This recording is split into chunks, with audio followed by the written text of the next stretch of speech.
with Moscow's recent behavior, there's no need to rush on a treaty that still has nearly 3 years to run. Our most serious mistake in relations with the West is that we trusted you too much. Russian President Vladimir Putin said last year.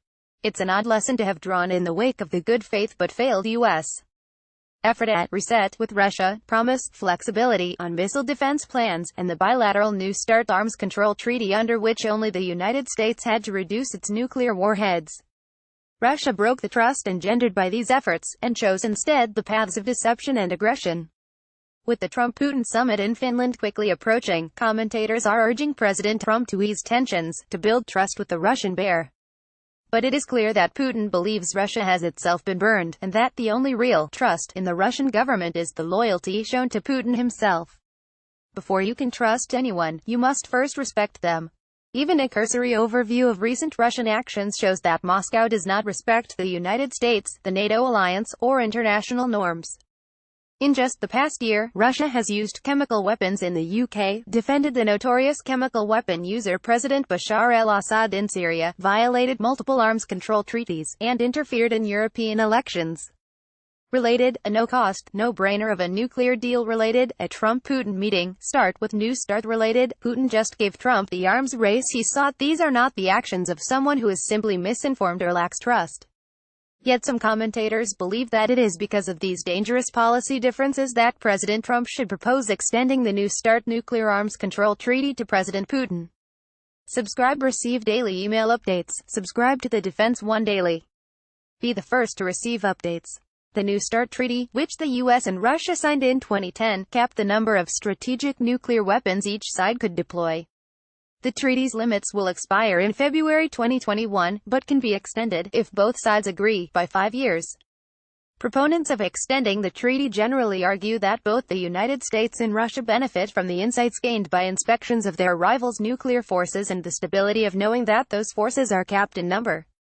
This predictability, so the theory goes, would provide the room to take broader and more productive action in other areas of the relationship to reduce tensions. These arguments contain some merit. A somewhat bounded Russian arsenal allows the United States to plan its own forces for the near future. The questions facing the Trump administration, however, are, why now and at what cost? An agreement to extend New START is an executive-level function, which does not need to pass the U.S. Congress or the Russian Duma, and so could theoretically be completed in a matter of days, not months or years. Thus there is no real benefit to preemptively extending the New START treaty before 2021 when the United States has no idea whether Russia will remain in compliance until then, or commit even more breaches of other arms control treaties in the near future. The United States is currently responding to Russian violations of the Intermediate Range Nuclear Forces Treaty, among others, and it seems appropriate that part of this general U.S. response should include not agreeing to new treaties, or extending current ones, until Russia comes back into compliance. This would give the United States the benefit of finding out just how committed the Russians are to strategic stability and nuclear risk reduction.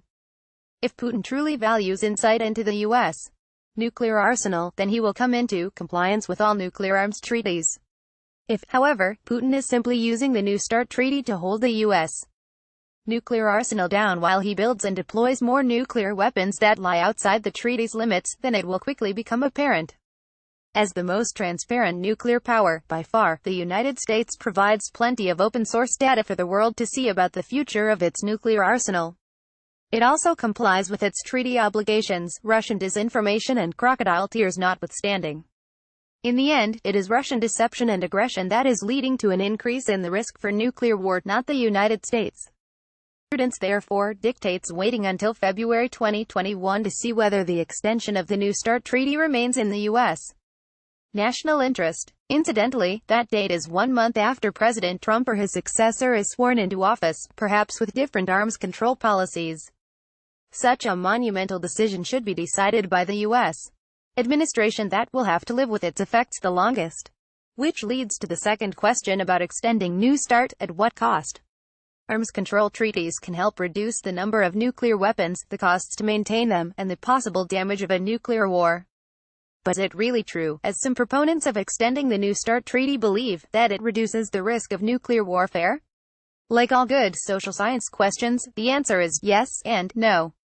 No, because the risk of nuclear warfare is a political question with political origins. A statesman makes a political calculation of how at risk he or she feels. Yes, because a treaty is a manifestation of that feeling of risk, a snapshot in time. Treaties in and of themselves do not reduce risk. Political leaders who sign the treaties decide what the risk of nuclear war is or is not, depending on the circumstances.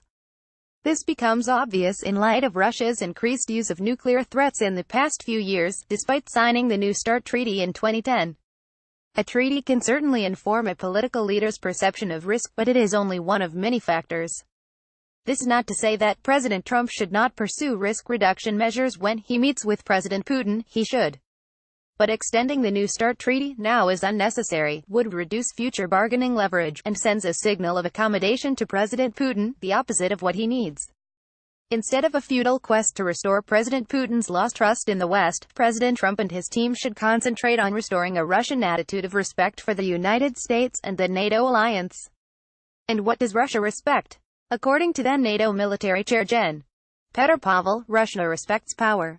The United States can play a unique role in this regard by reaffirming NATO's collective defense Article 5, beginning joint missile defense projects in Europe, realistically exercise with allies repelling a Russian conventional and nuclear attack on NATO, and boost U.S.